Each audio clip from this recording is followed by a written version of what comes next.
And now Yeah.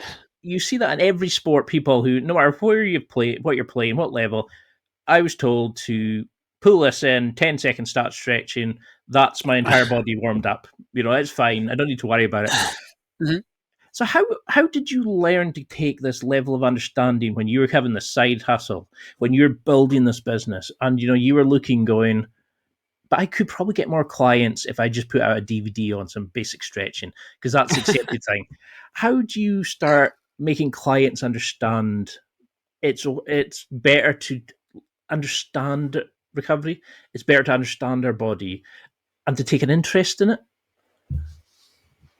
Yeah, it starts from the very beginning. Our practice, the way I work, the way my team works, and our network of folks around the world, is that we listen first.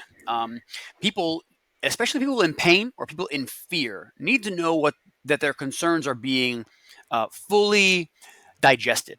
The world of information is so vast. I hope we get to talk a little bit here about like how eventually, you vet these kinds of professionals. But there are lots of pros online who disseminate information. They want to sell their DVD, their newsletter, whatever it is, and many times that's useful. But when you start to drill down on whether or not this kind of advice is useful for me, that's where a lot of this stuff falls short. Um, I tell everyone I ever see, if you ever hear the word never, always, just forget about it. Nothing is always or never. Nothing. Everything always depends. Well, What age are you? isn't it the Sith who talk in absolutes? Yeah, there you go. And I'm a Jedi. Because it always depends. I mean, everyone is going to come, everyone's going to approach you from a different place in their life, having been on a different journey. You have to take all those little bits into account. And when I'm listening to someone talk, I'm constantly um, whittling down their story to sort of the actionable parts. And someone says, I have back pain. Okay, well, tell me, go ahead, start from the beginning. When did this begin? And I go, all right, I'm starting to piece together the puzzle as to like, well, what thing could be the problem? But then also, what's stopping you from getting to overcoming that barrier? And then we're going to do that part together.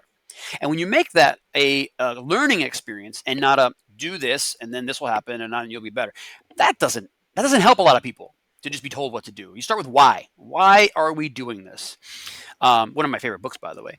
And that really builds buy-in, builds therapeutic alliance, and just makes you a resource that people depend on. And that is something we have built here for sure. I mean, if we do nothing else right at all, we are a trusted resource across several really fun groups of people who want to stay moving. And that's something I'm very proud of.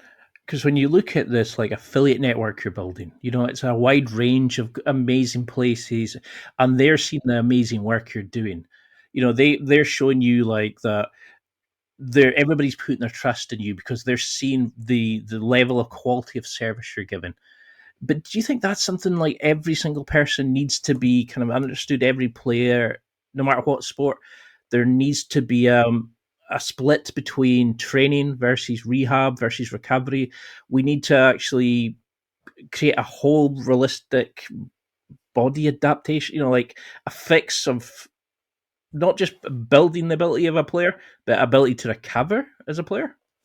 Yeah, that is part of the big plan. I mean, anyone who wants to do any activity, we're going to use jujitsu as an example. If you want to do this for a long time, man, you need to build some resilience. You need to build some versatility. You need to understand that, well, we all understand if we train long enough, things hurt and you want to Oh keep yeah. training, right? So if every time something niggled you for a little longer than a day, you stopped training, no one would continue training. You have to fight through that stuff. And just knowing, or in this case, having someone who can be a resource to tell you, all right, you can continue to train.